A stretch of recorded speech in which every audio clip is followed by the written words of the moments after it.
Good evening and welcome to the Kim B. Davis Show. I'm your host, Kim B. Davis, and this evening we have another one of our stellar guests. We have Dr. Angela Celeste May.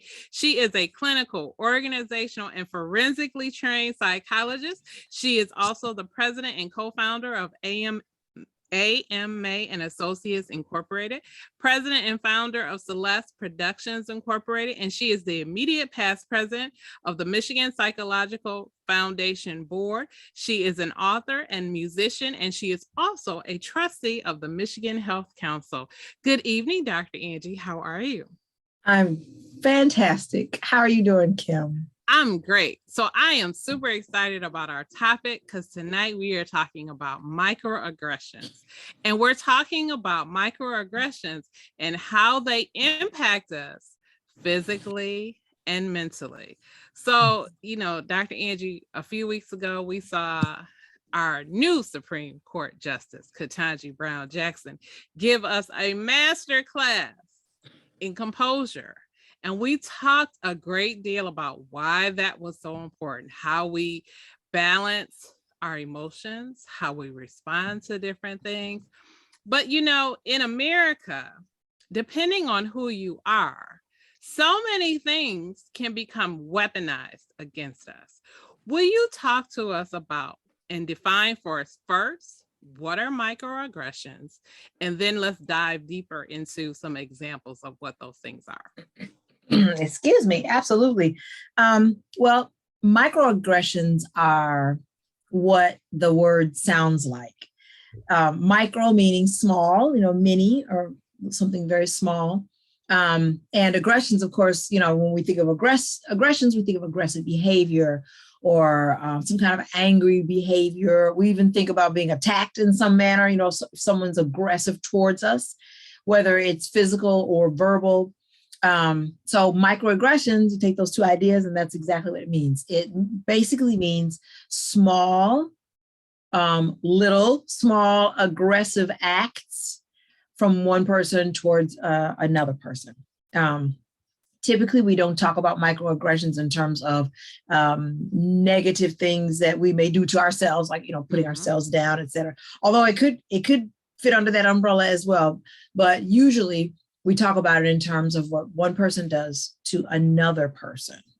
And particularly in our society, in our culture here in America and in other places too, it usually comes up in conversations about race relations.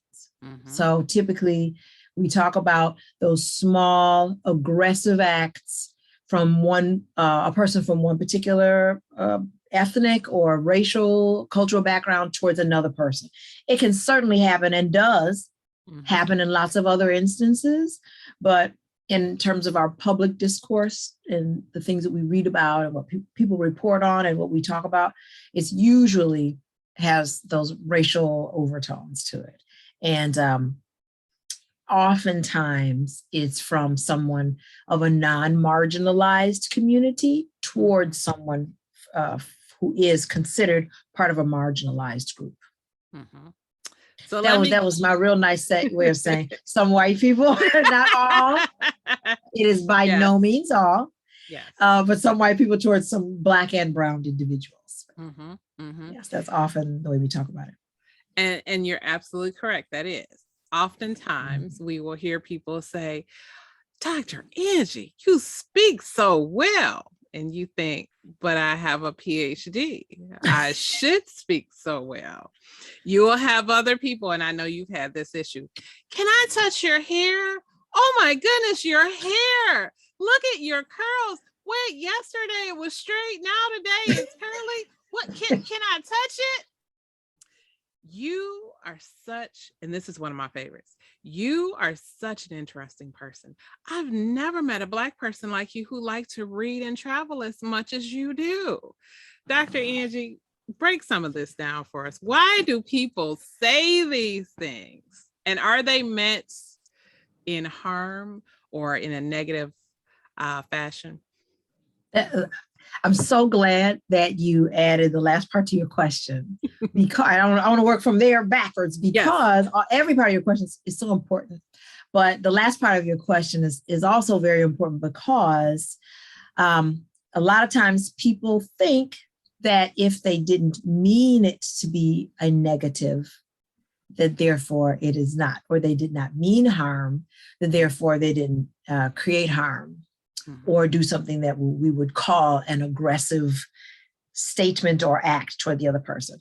So oftentimes people think that they are giving you a compliment, or they think that you are there, saying something that's going to make you feel good about yourself, or good about yourself, as a Black person, or there are lots of reasons that people will get into. I imagine some of the reasons behind it.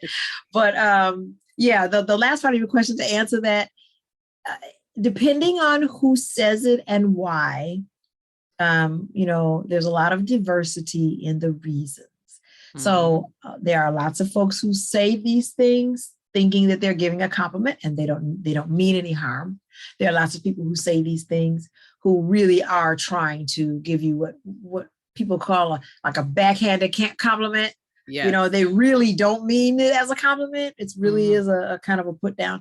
But to the first part of your question, why do people say these things?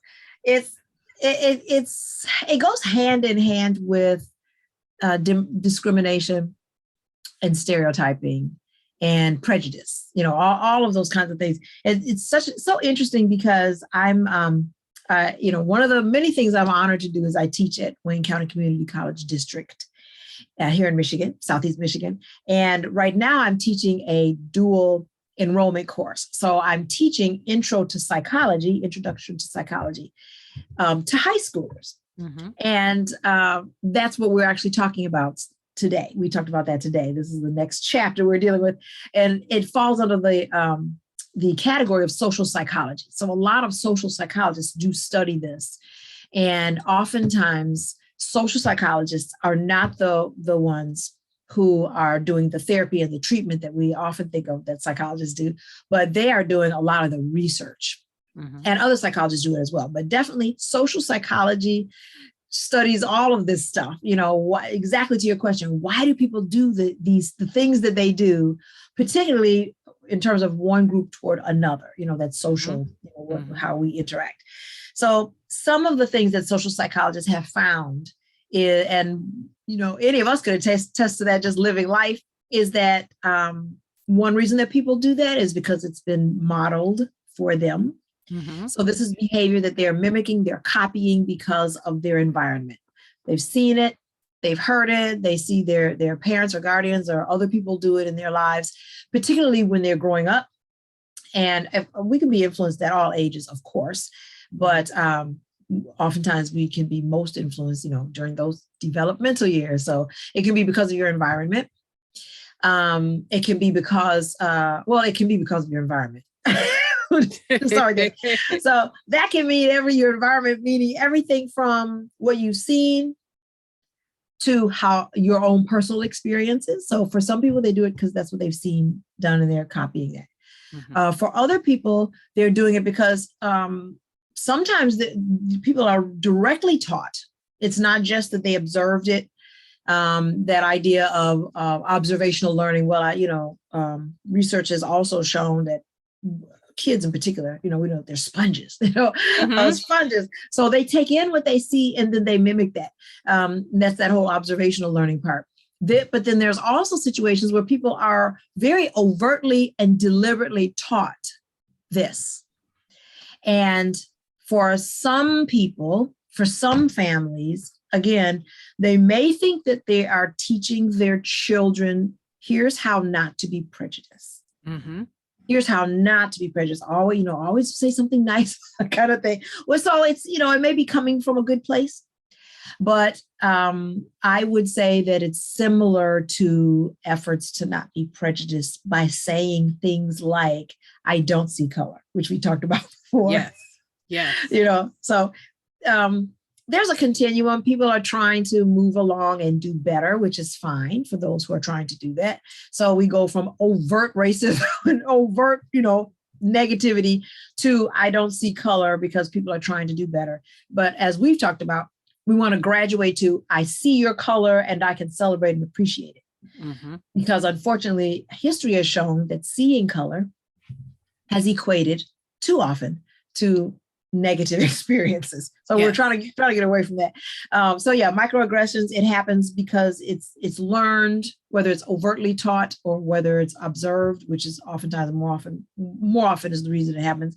Another reason is because of people's own experiences, where, let's say, for example, you have someone who might come from what we're trying to use terms like marginalized communities, and we're trying to get away from saying majority minority, because it gives a connotation of who's a minor player and who, so for people who have as a group been marginalized or have just been discriminated against, in an institutional manner, as Black people have been, as brown people in our country in particular, and other places too,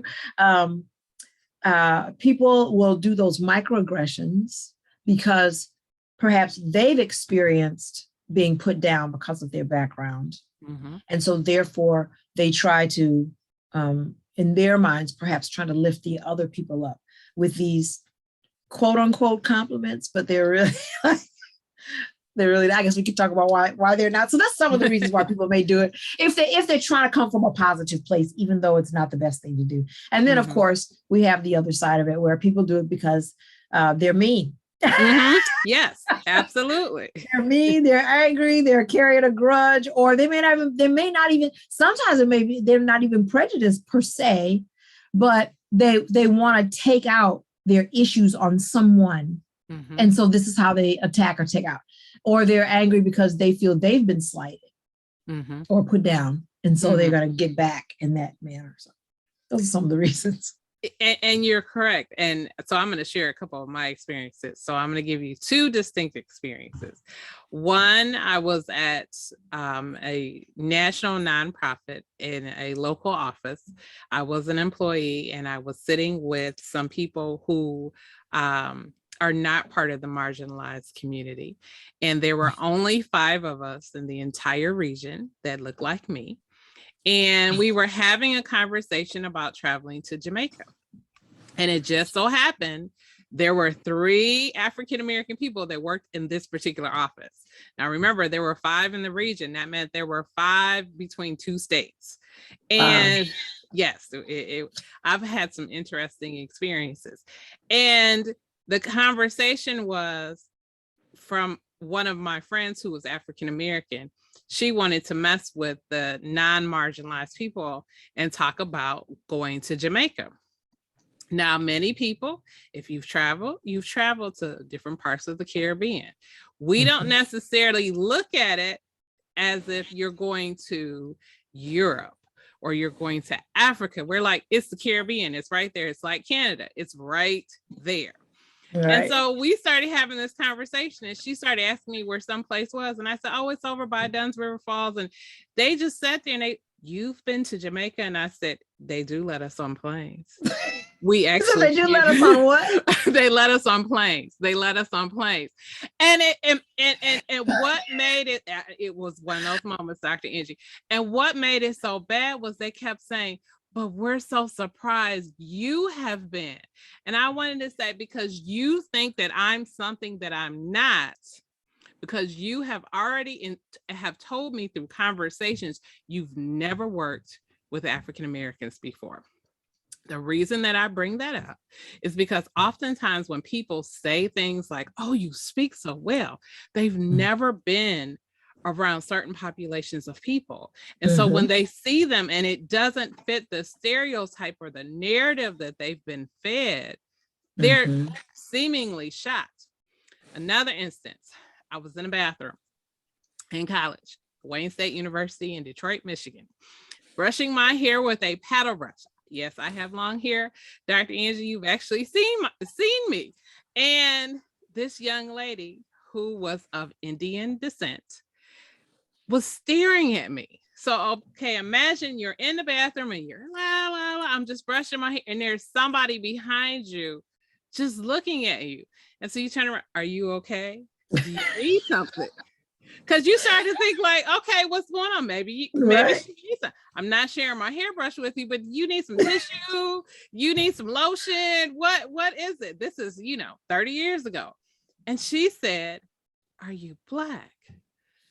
And she said, are you Indian? And I chuckled. I said, we have Native American in our family. And I said, but I'm Black. I'm African American. I've never seen a Black person with hair like yours. And I said, every woman in my family has hair like mine. And she just sat there flabbergasted because for whatever reason, she believed that Black women, African American women, could not have significant hair. And this is when my hair was really down my back. And she just looked at me like, you can't be. You must be like, are you sure you're not? She asked me, are you sure you're not? And I went, honey, I'm not. But it's funny because I tell people I will go different places where there are large groupings of Indian people from India. And oftentimes people will say, are you? And I'm like, nope. I think it's just the coloring. And for many Americans, regardless if you're part of the marginalized or other populations, sometimes we have features that connect us to other areas. Last scenario, I was working at a company. This is a different company. It was same issue. All the African American people were underlings, meaning we had no African American leadership. And I was talking to a client on the phone. I was part of a membership management team. And this gentleman, I love to travel. Travel is my love language. I love travel and culture. Anything else, I want to visit every continent. I have not done that, but I am working my way to do that. And this gentleman was telling me about his travels. And one of the countries that I'm fascinated by is Spain. And we were talking about Spain. And we would have these great conversations. And so one day he said, Kim, I'm coming downtown and I want to meet you. And I went, okay. I knew that he was white. When I walked through the doors, he about fell out of his chair. He looked at me like, I've been talking to this girl of color all this time. And she's telling me all the places that she's been and all the places that she wants to. And we're talking about architecture and I'm telling him what I know and he's telling me what he knows. And he's like, go see this and go do this. I'm like, I'm putting it on my bucket list. And he looked at me like, you didn't fit the narrative. And I'm sure he thought, she talks white. What, how did I miss it? Ignorance. It is very ignorant. How do we, in situations, because people will say that to you, you're a professional, Dr. Angie, and I'm sure people have said things to you out of the way, untoward, and you have just laughed at them and thought, you have no idea. You're just speaking from a place of ignorance, or you're speaking from a place of being mean. We talk about this impacting us mentally and physically in terms of our health. How do we protect ourselves? How do we stand up for ourselves positively where we're not doing inner damage to ourselves?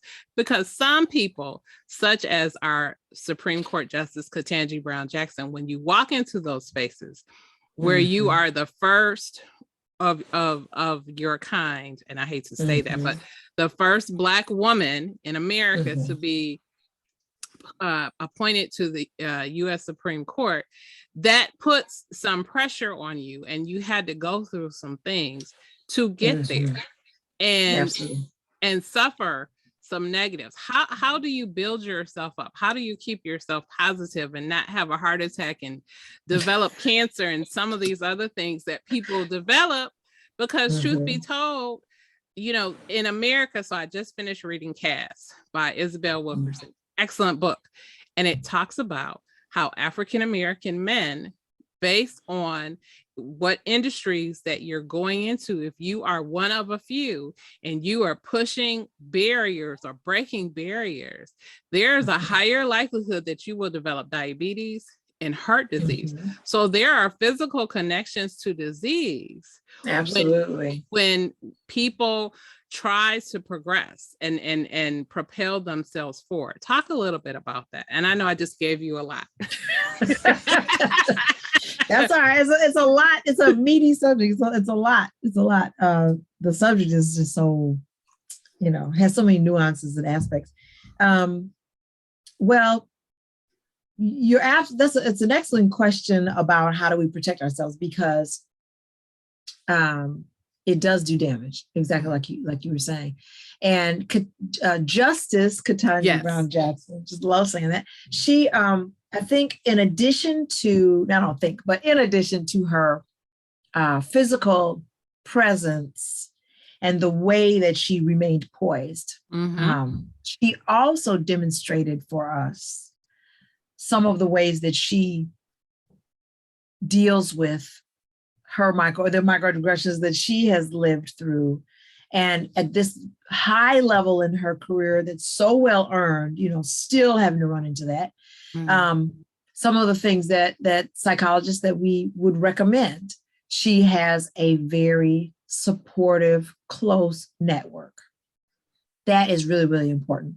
If you don't already have it, for her, she has it in her family of origin, her parents, all the support they've given her. She has it in her immediate family that she created with her supportive husband and her daughter. She has it with her girlfriends, her sisters that she went to college with that became lifelong sisters. So she has really surrounded herself with people who believe in her, support her, and understand the need for her to lean on, and they, support each other. So that's really, really important right there. One of the reasons that that's so important is because we've talked about this before too, this idea of, the strong Black woman or being strong. We are very, very strong. People have said over the years, historians have said it, lots of people have said that, the human spirit is very resilient, of course, which is true.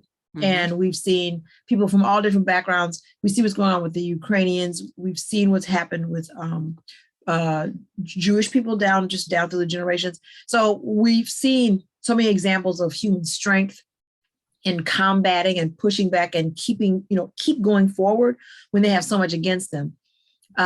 While that's true, people have also suggested, you've probably heard this too, that some groups of folks, no one group is better than another group, but if we're going to speak specifically to the horrible racist ideas that have been perpetrated by some white people in power in this country, and maybe even not in power, but have white privilege in this country, perpetrated against Black folks, people have said that there's a lot of those same white people.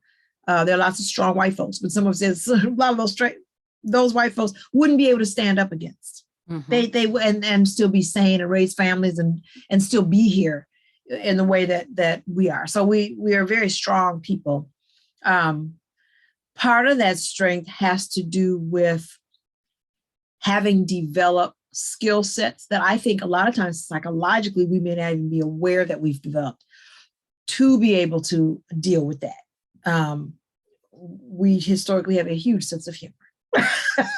Yes, we do. And talk about these things and laugh about some of these things, as painful as they are. That's very, very important too. It's a way to help not internalize it as much, or at least give a release valve for some of that. So talking about it, sharing it with folks who understand, laughing about stuff, which helps you kind of get rid of some of that, having support around you.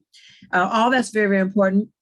The laughter part is helpful for another reason, besides the fact that it's mentally healthy, emotionally healthy, helps you release, but it's also a way of acknowledging to ourselves and to each other that that's their stuff. Yes. And that's really important, that those slings and arrows that they're throwing at me, that's about their issues, not mine so much. For myself personally, I'm actually, I'm very blessed because I haven't dealt with a lot of that. And I think some of it has to do with my profession on one end, and not the profession as a whole, because there's a lot of prejudice in the world of psychology. There are stories. There definitely are. There definitely are. And maybe I shouldn't say my profession so much, but I've been very blessed to come through be mentored and grow up in the profession at a time in which, and at a place, being in Southwest Detroit, Southwest Michigan and all that, where I had some, oh my gosh, amazing Black mentors in the field who are pioneers in the field of psychology and Afrocentric psychological thought, all of that.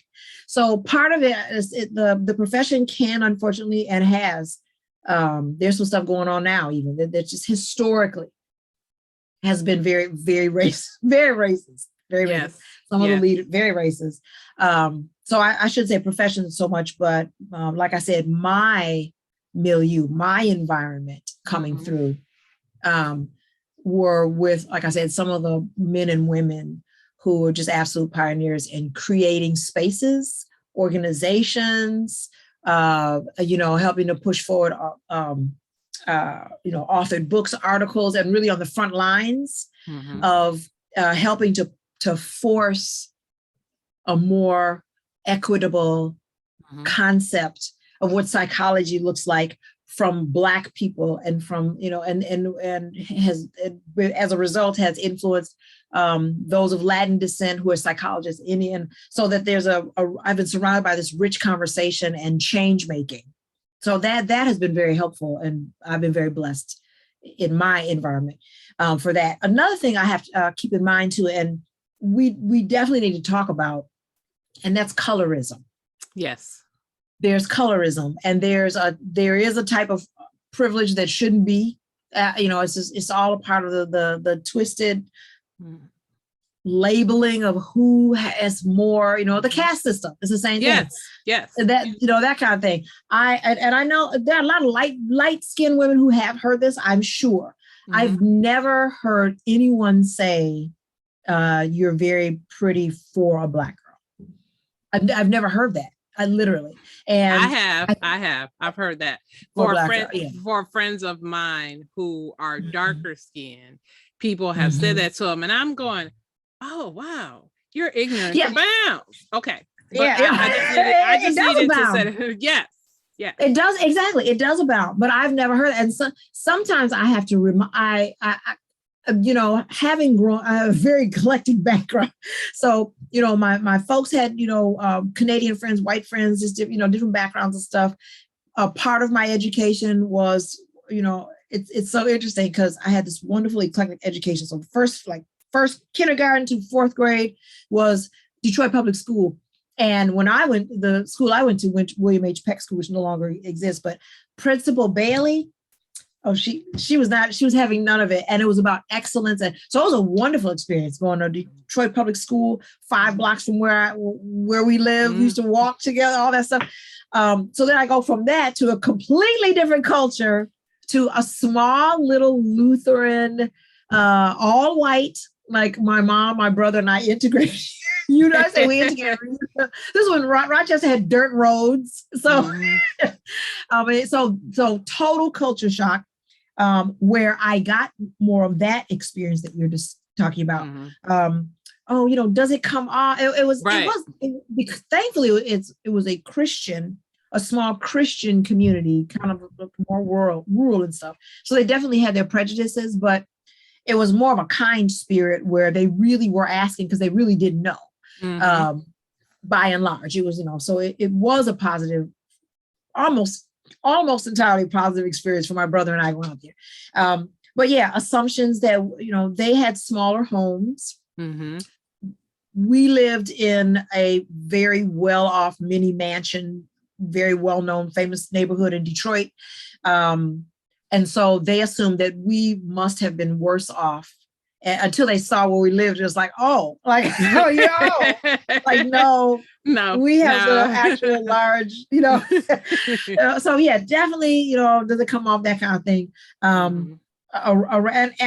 Having, because you talked about travel, having been blessed to have seen so much of a lot of the world. There's more I'd like to see. I've never been to Spain. I'd love to go, but having traveled to Barbados and, toured in Russia and sang in Ireland. And, you do get a broader perspective. Yes. That all white people don't think alike, because white in itself is not even a real term, actually. Exactly. Mm-hmm. There's a huge difference between Northern Italy and Southern Italy. Yes. And how they think, all that stuff. So there is diversity in that way out there in our experiences, but in terms of the diaspora and what we all share in common is exactly what you're describing.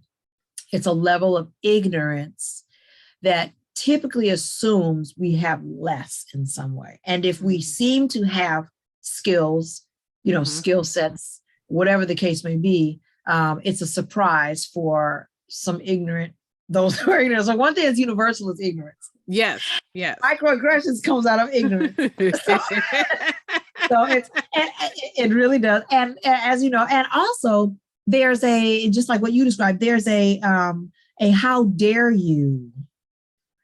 It would be one thing if the woman was looking at you like, oh my God, the Indian woman looked at you like, I honestly, I really didn't know. And it didn't stop there. She needed you to change your life narrative to fit. There's something we call the cognitive dissonance. Mm-hmm. Yes. It don't fit. It doesn't fit. Now, cognitive dissonance actually has to do with when you behave in ways that go against the way you actually typically think. So if you think of yourself as healthy and you really try to be, and you find yourself, smoking cigarettes, it's like, this doesn't fit, that's cognitive dissonance. But this is like a social cognitive dissonance. I need you to tell me that you have Indian in your background, because you couldn't possibly be. You absolutely couldn't possibly be. So people always assume I'm Black, except, I have a little Asian thing happening here. So I've been told I look Eurasian and Polynesian and a couple other things. But generally speaking, the Blackness, the Blackness. But yeah, people have, it's more than ignorance in terms of I didn't know. It's a psychological insistence that you must be. And that gets tiresome. Both of those kinds, they get tiresome after a while. So if we think of it as, going back to the term microaggression, if we think of it of any kind of aggression in a physical sense, and you think of a person who's taken on a lot of beating, and some of that beating is not what we might describe as like, overt, but, you just constantly, the microaggressions you're being poked, kind of poked at, it can still hurt, and it's cumulative. Yes. It's cumulative. It adds up. So to your point earlier, you're absolutely right. When you live with these microaggressions that go on around you, all the time, you're right when you talk about, like, some of these Black men that the research was talking about, where they are more likely to develop certain health issues, because when you're taking that constantly, what does that do? I mean, think of it this way. I was also just talking with my class about stress and what stress looks like, and damages of stress and everything. If you have just one rock thrown at you, and let's say it's a pebble, so it's a microaggression, a pebble thrown at you, ow, okay, so that hurts. But it also makes your blood pressure maybe spike a little bit in that moment. Yes. So our bodies were designed for that fight or flight reaction to help us deal with a finite emergency situation so we can handle it and then get out of it. So our nervous system, our heart rate runs, our blood pressure may go up, our pulse rate, all the things that our body's saying, you need to either fight or you need to run, fight or flight, get out of there. But the point is, get to safety so that your body systems can come back down to a normal state, what we call homeostasis, normal state. Our bodies and our minds were not designed to stay in a state of fight or flight, to like constantly stay in a state of having pebbles, either thrown in terms of microaggressions, or the expectation that, here comes something negative, because it keeps happening. So part of the damage of verbal microaggressions, saying things to people, the emotional reactions, like that man that, oh, he's just so amazed that you're Black. I mean, again, it's the same thing. It's like, it couldn't just be, oh, wow, I didn't realize you were Black, which in and of itself could be a prejudice. Yes. Perhaps, but that it could just be, oh, wow, okay, well, tell me more about you. And then that's the end of that. No, it's like, it's more than a surprise. I'm now, it causes people to get a little psychologically insistent, like, but how can you? Well, that has to do with their prejudice, their assumptions about how limited Black people are. So yeah, it definitely has a cumulative effect on our physicality in terms of stress. And we know staying in a high stress state affects the blood pressure and all those other kinds of negative outcomes, hypertension, everything. Mentally, it has an effect also, of course, because they go hand in hand. It's physical. On the one hand, well, it's different things. You can imagine it can contribute to depression. Yes. Or even if it's not a full-on clinical depression, which is more of a major, it can be, there's a gamut, there's a range for depression. So even if it's not a major depressive disorder, it's still, your emotions take a hit, and you may find yourself being more kind of dystemic, which means kind of a low grade downness over time. It can, we say, don't let people steal your joy. If you're typically a joyful person and that keeps happening, you may find yourself losing some of your joie de vivre, your joy of life. Throw the French in there, your joy of life, or find yourself, just kind of holding your breath. If you pause and notice, you may sort of hold your breath when you get around certain people, or when you get around white people, or whatever the situation, waiting for, oh, here comes something negative, or some negative statement, or saying something to you to suggest that you couldn't possibly speak well. All those kind of things, they have a cumulative effect on us, and it's not a healthy thing. No, it's not. So I want to go back to something that you said. You talked about the health effects, and you talked about how it can have a cumulative effect. In Malcolm X's book, he talks about how his mother slowly lost her mind over the years as her children were being taken from her, and as the state came in to evaluate after her husband was murdered. And there were several different scenarios, but he is emphatic in his retelling. This is what happened. And before his mother died, she did not recognize him. And I thought about that, and I said, wow, when you talk about the prejudice in the psychology field, there was, I'm not sure when this actually became a fact, but is it not true that people have said that trauma can be passed down from generation to generation genetically? So people have said, African Americans have trauma that's been passed down for 400 years, just like other nationalities have trauma that is passed down from different things that have happened to them, massacres and what have you. Absolutely. Yes. Yeah, you're absolutely right. The field is, as a result of being pushed by, when you get voices in the field, voices have been in the field, is not new, pushing people to recognize and acknowledge and see and research and really look into and write about these realities. Yes, you're absolutely right. The field of psychology is now recognizing exactly what you said, that there is a communal aspect to trauma within communities, and that it is passed down, not only in environmental and behavioral ways of responding to it. We kind of pass down the way we react to stress and trauma, but also that we carry it. You're absolutely right. Yeah, in the DNA. The more that people from different aspects of the sciences, biologists, people who study what's going on with us at the cellular level, different areas, people who study the nervous system, et cetera, the more they look into this with this particular question in mind, the more that they're seeing how, and we're hearing more about this as well, it goes hand in hand, how trauma, certain amounts of stress or whatever it may be, it changes us at the cellular level because we're living organisms. So just as we're designed to adapt, we are, adapt and cope, just in terms of dealing with the environment around us and all, as well as the environment internally.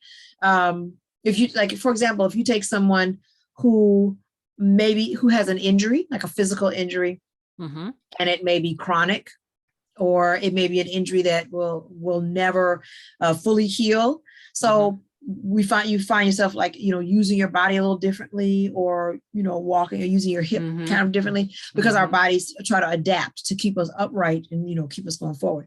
So our bodies adapt internally also, at the molecular level, our molecules and ours. So what some research has found is that when certain amounts of trauma, certain kinds of, or trauma in general happens, that can have an effect in changing things at the molecular or cellular level. And then, you pass that changed being then gives birth, and you change it, so it is passed down. And I think we are just scratching the surface of the degree to which it is passed down. So the term microaggressions, I think it's an accurate term. And on the other hand, because it's small in comparison to more overt aggressions. They're not, throwing a cinder block at you. So it's small in that way. So I think the terminology is accurate on one hand, but on the other hand, I think it's a little bit of a misnomer and misleading because of how much damage it really does. It really does over time. And one other thing about microaggressions too is we often talk about microaggressions in terms of over time, that it's not something that happens. It can happen just once. Absolutely. But we speak of it in a collective manner. So for you walking through your life, or me walking through my life, or whomever, if that keeps happening from different environments, just as you walk in your skin through life, microaggressions is something we talk about in the plural. It's happening on some kind of regular basis. And I just want to bring this up really quickly, because I think a great case study, and I hate to refer to it as a case study, but the crisis that we have at the border. We've separated families. We have separated children. And I have repeatedly said this to people that I've spoken with. I said, you are setting up a generation of wounded individuals. At some point, these children will be adults. You will have to make a decision whether they stay, whether they go back. What are you going to do? What lessons, what pain, what trauma, what hurts are they going to pass down to the next generation? And will those things be weaponized where they'll be turned back against the United States? That was my TED talk for the day, but and it is fascinating, because as humanity marches on into the 21st century, we have all of this knowledge of bad and terrible things that have happened, yet we still continue to do them. So, but I want to go back to our topic, because you said something that was great earlier, and I want to go back to it. You said, oftentimes people will say things to us, but we have to remember that's their issue. That's their bad. So when we talk about composure, maintaining our composure, when someone says, oh, Dr. Angie, you speak so well, and instead of saying, some choice and colorful words, what do you mean I speak well? Because that can happen. We've seen that. People will say something to people and folks will get angry and upset. What are some tips and tools that we can use to help us build our composure that can help us deal with microaggressions?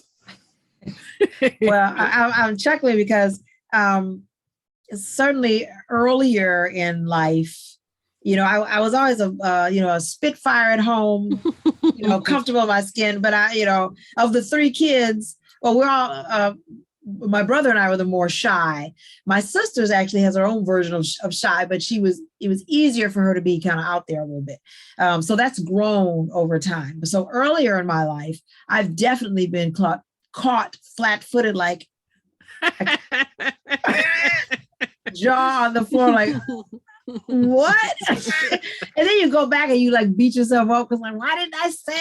I should have responded, even if it's not telling them off, but something, so the private me, comfortable at home with family, and is caught up with the public. So as I've gotten older and more comfortable in my skin and publicly, I now everyone has to find ways that work for them, for their personality and all that. Because I was chuckling because me now, I just really have no problem looking people in the eye and saying, "Oh, how unfortunate for you. It's very sad. You don't get out much."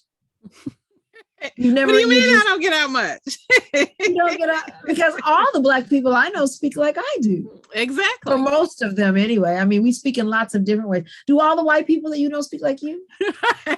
See, Dr. Because I heard some grammar issues in there. Did you want me to correct them for you? Okay.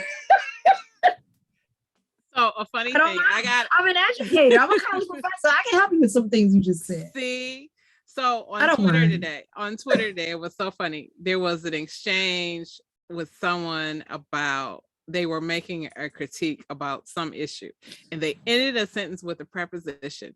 And I was really tempted to go back and say, you can't have an argument because you ended a sentence with a preposition. What's wrong with you? Okay, but I digress. Go ahead, Dr. Right. Right, exactly. So I mean, in all honesty, I may not take it as far as I noticed some problems with what you said, although it depends on how, but I would be comfortable and have done a version of that to say, oh, wow, you sound, so you don't get out much. And oftentimes they catch it. Like they're kind of like, okay, what can I say? That is an option if you're comfortable doing so, because I like it because number one, I'm not running around flying off the handle, screaming and hollering. There can be times for that. There are times for that. If your child was just hit by a semi truck, run around screaming, holler, whatever the case may be. But in a situation of microaggression, if I run around screaming, now I might do a real preaching. I might need to preach. But the flying off, since we're talking about composure, if I fly off like that, that suggests that you're in control now. Yes. And rather me. So a version of what I was talking about that I've grown to, I'll do nowadays is what I like about it is the composure part of looking them in the eye and the calm smile, which again, these are all ways of like putting it back where it belongs, which is on the other person. So you're having some trouble, which is basically what this, because I'm cool, but you've never seen hair like this. It's so frequent. It's so all over, actually. So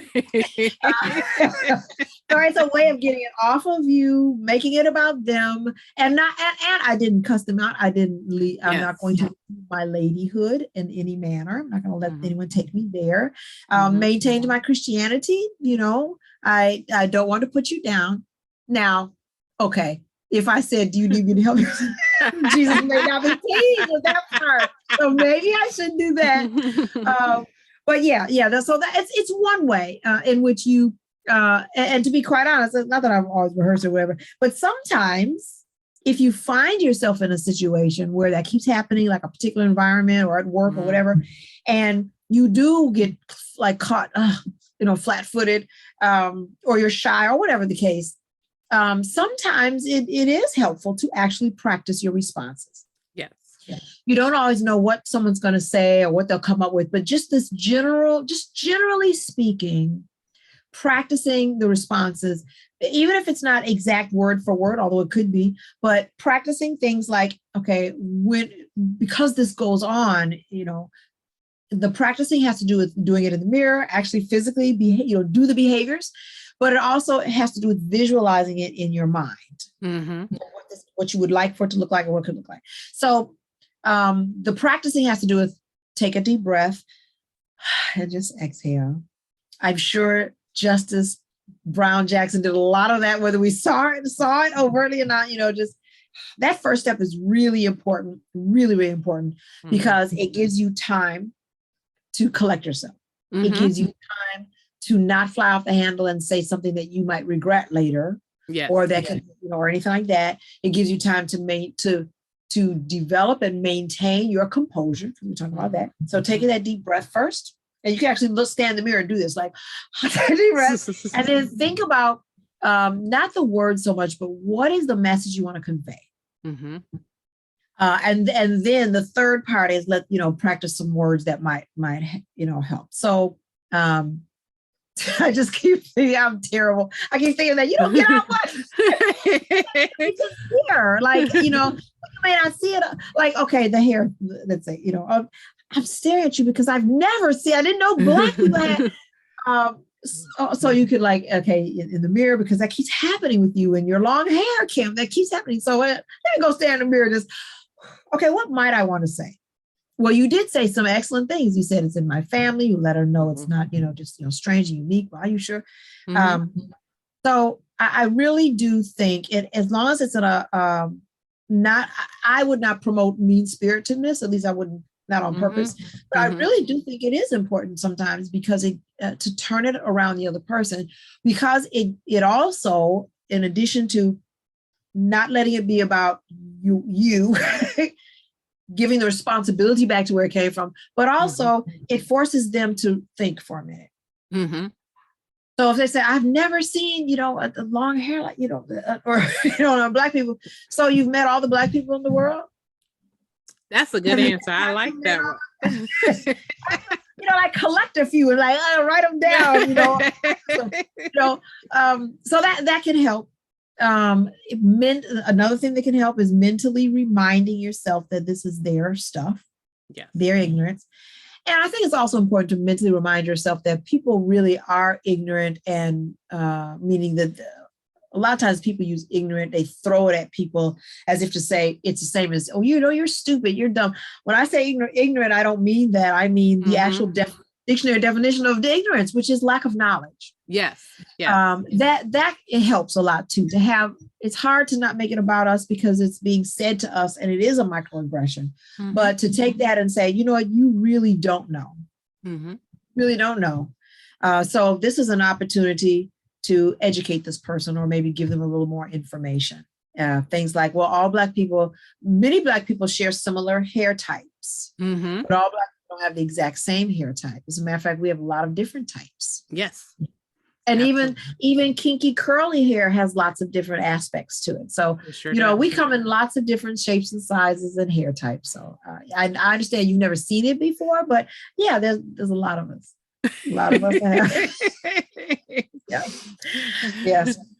I think something else too is I was going to say to maybe remind them of some things that they may have seen. They may not have seen a Black person such as yourself with long straightened hair, but they may have seen a picture of somebody with long locks. Yes. Yeah. So something like, have you ever seen or name a famous artist or musician? Maybe they've seen them, maybe they haven't, but you could suggest, if you've ever seen so-and-so, go look them up. They have really long hair. So Black people have always been able to grow long hair. Lisa Bonet. Lisa Bonet. Yeah, so she's somebody. Yeah, there you go.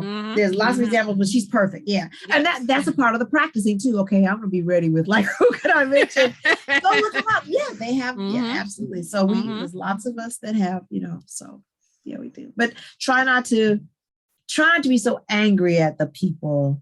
It has to do with the wisdom of forgiveness as well, because we know that forgiveness helps to release us. Yes. And not be, hold on to that negative energy. And it doesn't mean it doesn't mean you're condoning what they're doing and saying it's okay. But some empathy, trying to recognize that they really don't know. If they are trying to be mean, then it's another reason. My mom and my grandma would say it's another reason to feel sorry for them, because you're in your happy place. That's right. That's right. You're your happy place. Humor, practicing some responses, all those things. Having your support network, someone you can go to and tell about it and laugh about it a little bit. Excellent, Dr. Angie. And so I want to leave it on this note, because those are excellent suggestions. If you don't know truly and you want to learn, just ask.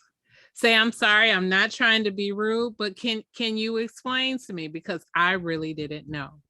I have done that in several instances when I have been introduced to a different culture, a different type of ethnicity, where we're talking about food or dance or culture or whatever it is. I'm saying, can I ask a question? I'm not trying to be, I'm ignorant of your culture. I'm not trying to be rude, but can you explain why? Most people will say, I would love to, because people like to talk about themselves and open themselves up so people can understand. And once we sit together, we find out we have more in common than we do apart. Absolutely. Very excellent way to end that. Yes. Couldn't say it better. Thank you, Dr. Angie. I'm inspired by you as always. So Dr. Angie, tell us how we can find you. Tell us what's going on. Tell us about all of the things that you have going on between your practice, music, books, everything.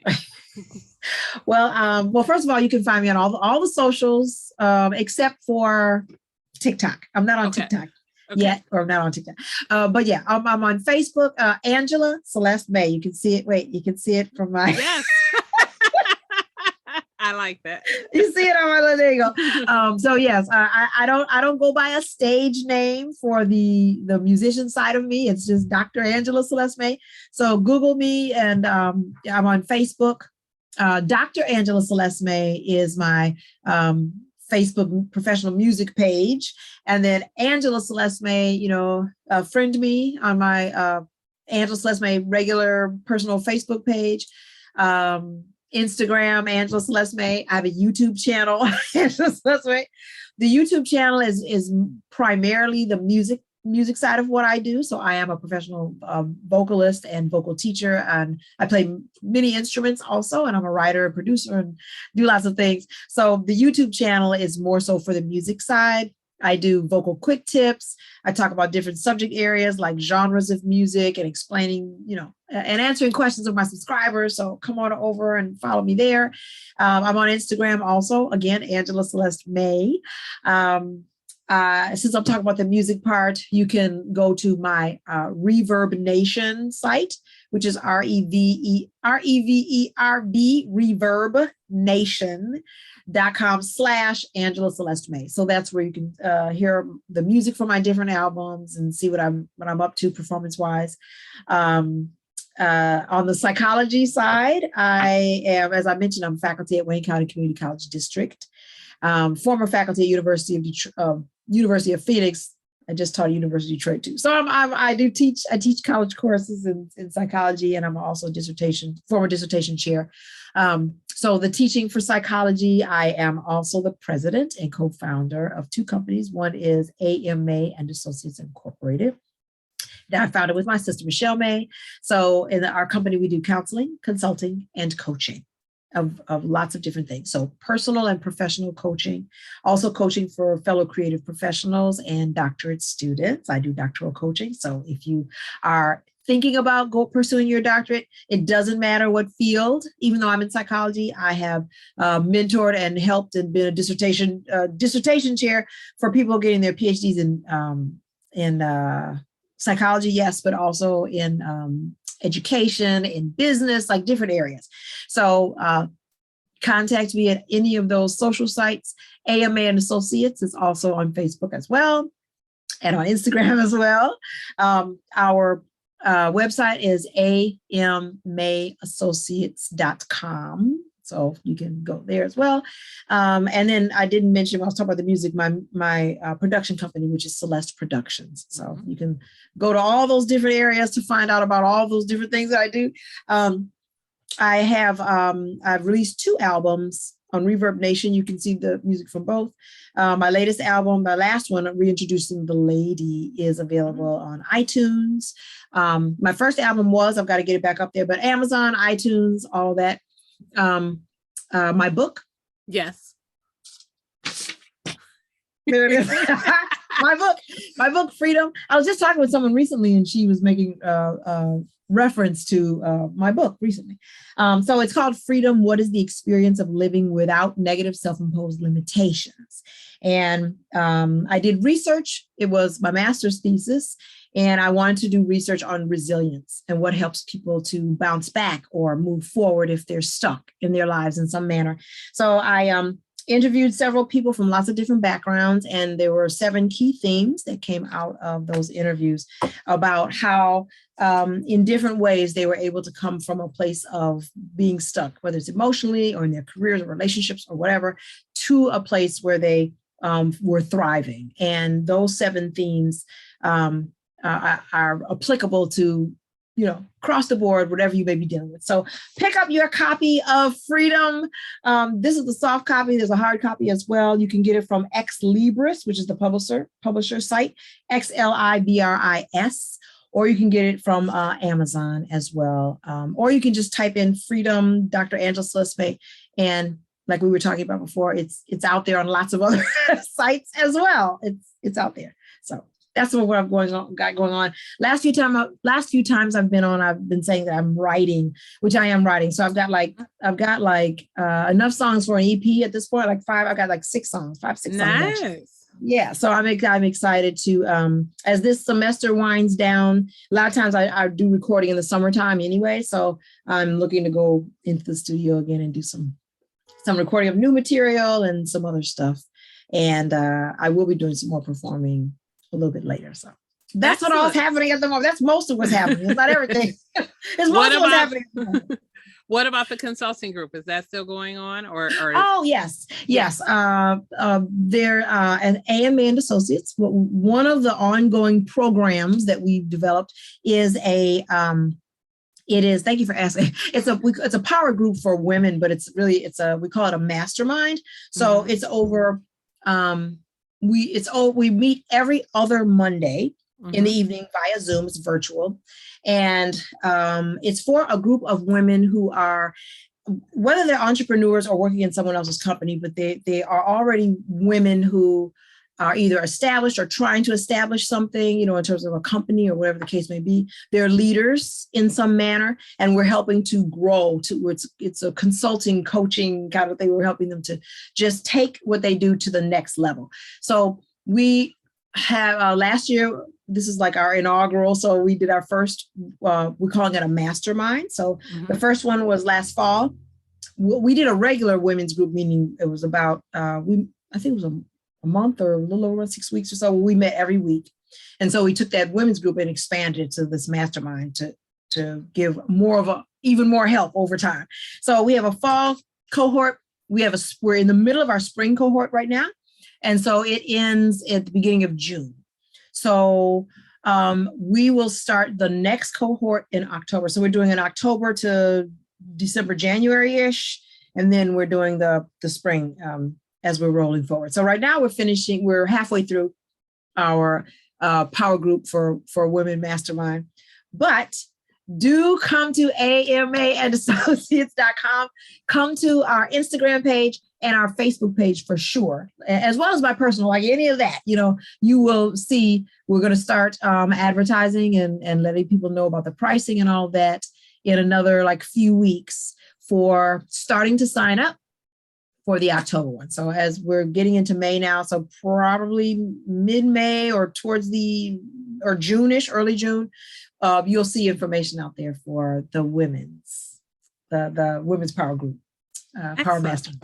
Thank you for asking. Oh, and one other thing too. I was like, yes. my men's group. Yes. I'm about to do my next cohort of men's, the stress management group for Black men. Mm-hmm. That I'm so excited about. So I did the first one. It was very successful. Got some wonderful feedback and how helpful it was. The way I've designed it, it's a 4-week coaching group for Black men. And in every week, we deal with different aspects of stress. And some things that come out, of course, we know are unique to being a Black person, a Black man in particular, just walking through the world. But this is very much, it's tailored to people in the group. So it helps teach them how they are responding emotionally, how they're responding physically, how they're responding mentally to the stressors in their lives, and giving them tools for helping to improve that for their own long-term health in their personal and professional relationships. So that men's group will be every Tuesday in June. We will meet virtually via Zoom, and I'm going to start putting the marketing and advertising for that out in early May. So again, go to my socials and look for that information. Excellent. You're welcome. See, this is why we love you, Dr. Angela. You have so much going on, and you always provide us with great information. So thank you again for being on the Kim B. Davis Show. We truly appreciate you. Thank you for having me. I appreciate it. I love coming on and talking with you with your brilliant questions. You just ask one question. It's just like, oh, off the rails. I love it. Your subjects are amazing and so necessary. And I just have to applaud you again because you're doing a fantastic job with this platform and just worldwide, which it is. Yes. And I could not do it without you and all the rest of our other podcast guests, because you guys provide great information on topics that we should be talking about. Thank you again. Thank you guys for tuning into the Kim B. Davis Show. You know, you can find me on TikTok. You can find me on Facebook, Twitter, Instagram, Snapchat, TikTok, LinkedIn, everywhere on social media. It's Kimberly Batchelor Davis, and that's BATCHELOR. Kimberly Batchelor Davis. You can see this show on youtube.com/Kimberly Batchelor Davis. You can hear this show on Apple, Spotify, Stitcher, Google, and Wisdom. You can also find more information out about me at kimbdavis.com. Thank you guys again for tuning in. I hope you'll join us for our next episode. And as always, remember, be magnificent.